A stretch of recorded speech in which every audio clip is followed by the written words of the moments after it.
Bonjour à tous et parlons digital.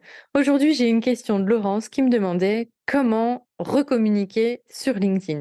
Je vous explique. Laurence a communiqué pendant plusieurs fois par semaine sur LinkedIn et elle se demande comment reprendre puisqu'aujourd'hui, maintenant qu'elle a arrêté depuis plusieurs mois, elle ne sait pas par où reprendre. Le premier élément, c'est que finalement, elle a un syndrome de l'imposteur. Elle me dit elle-même, bah, en fait, il y a des gens qui font ça depuis super longtemps. Du coup, moi, je suis en reconversion professionnelle. Qu'est-ce qui fait que finalement, j'ai plus de légitimité à prendre la parole qu'une autre personne? Alors déjà par rapport à ça, le syndrome de l'imposteur, il touche tous les entrepreneurs. Je crois qu'on l'a tous à un moment donné, surtout quand on est en reconversion professionnelle puisque finalement on se forme sur un nouveau sujet, on part de zéro sur ce nouveau sujet.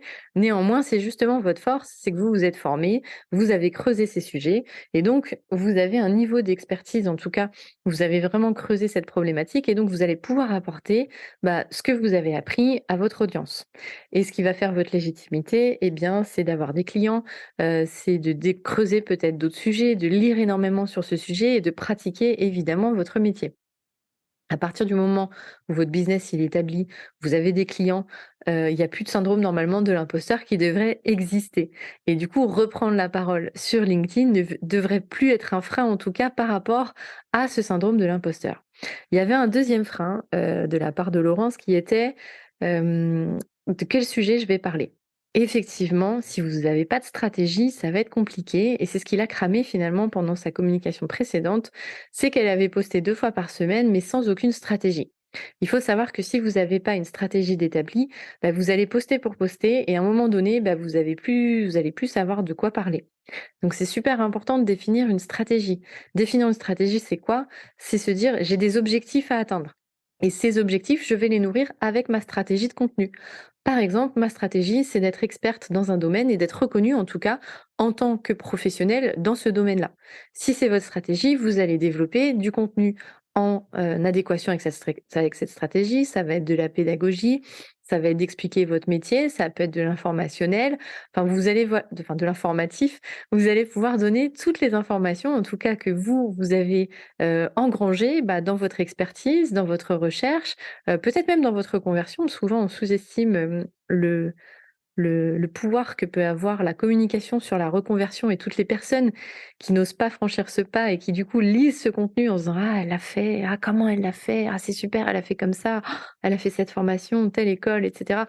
Tout ça, ça intéresse en fait, les personnes, bah, qui n'osent pas se lancer et avec votre expertise, vous allez pouvoir partager, eh bien, tout ce que vous avez appris. Mais il faut vraiment définir d'abord ces objectifs et cette stratégie pour, savoir ce que vous allez communiquer et comment vous allez le communiquer. Ensuite, il faut vraiment se poser sur, le rythme de communication que vous allez avoir. Il y a rien qui vous oblige à communiquer tous les jours. Il y a rien qui vous oblige à communiquer 2 fois par semaine. Ce qu'il faut, c'est avoir de la régularité. Si vous le faites une fois par semaine, bah, faites-le vraiment toutes les semaines, la même journée. Apprenez un petit peu si c'est mieux le lundi, le mardi ou le mercredi, mais ayez cette régularité-là. La régularité, c'est vraiment la clé. Si vous le faites 2 fois par semaine, eh bien, assurez-vous, vous pouvez tenir le rythme et si vous le faites tous les jours, assurez-vous aussi que vous pouvez tenir ce rythme. Plus vous allez communiquer, plus vous allez être poussé par l'algorithme.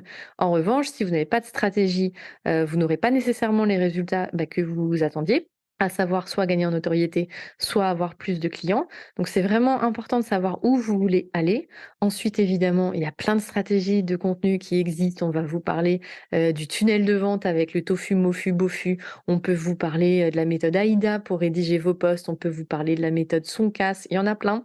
L'idée, c'est quoi? C'est d'avoir différents types de contenus qui seront vos piliers, de communiquer autour de ces piliers et de nourrir votre objectif ou vos objectifs. Et c'est super important parce que ça va vous donner une direction. Sans ces éléments-là, ben votre stratégie, elle n'existe pas et du coup, vous communiquez pour communiquer et vous pouvez lasser, bah, votre cible, vous pouvez lasser les gens qui vous suivent, qui n'auront pas ou qui vont liker mais qui n'auront pas de réel intérêt pour votre business à vous. Donc vraiment, ayez cette régularité, ayez cette stratégie, ayez confiance en vous dans le sens où vous faites un métier, vous êtes payé par des clients pour faire ce métier, donc arrêtez d'avoir, ce syndrome de l'imposteur. Ce que me disait aussi Laurence, c'est qu'elle voyait des personnes qui étaient plus expertes qu'elle dans tel et tel domaine. Évidemment, il y aura toujours plus expert que vous, il y aura toujours quelqu'un qui fait ça depuis plus longtemps que vous. Est-ce que ça veut dire que pour autant, il faut pas prendre la parole? Eh bien non, puisqu'on est tous des individus, uniques et donc l'angle qui sera abordé sera différent, la vision sera différente et peut-être même que Laurence va réussir à apporter quelque chose qui n'avait pas été apporté jusqu'alors dans ce métier-là, dans cette expertise-là. Donc vraiment, ne vous mettez pas de frein, allez-y, foncez, définissez cette stratégie, posez-vous. Réfléchissez sur ce que vous voulez atteindre comme objectif. Est-ce que c'est que tout le monde parle de vous? Et là, ce sera un type de contenu spécifique. Est-ce que c'est être expert dans votre domaine? Et là, vous allez partager, tous vos points d'expertise. Est-ce que c'est décrocher des clients? Et là, c'est, un roulement entre différentes stratégies, différents piliers dans votre stratégie qui fera que vous allez convertir vos prospects en clients. En tout cas, il faut définir clairement votre objectif pour que votre stratégie y corresponde et garder cette régularité. Mais tout le monde a le droit de prendre la parole sur les réseaux sociaux, notamment sur LinkedIn, qui est effectivement la plateforme de B2B par excellence. Et si vous avez une expertise, un métier que vous aimez communiquer, bah, définissez votre stratégie et du coup, le monde sera à vous. Let's talk digital. Et d'ailleurs, j'ai une petite anecdote à ce sujet, puisqu'effectivement, ça arrive à tout le monde et ça m'est arrivé aussi.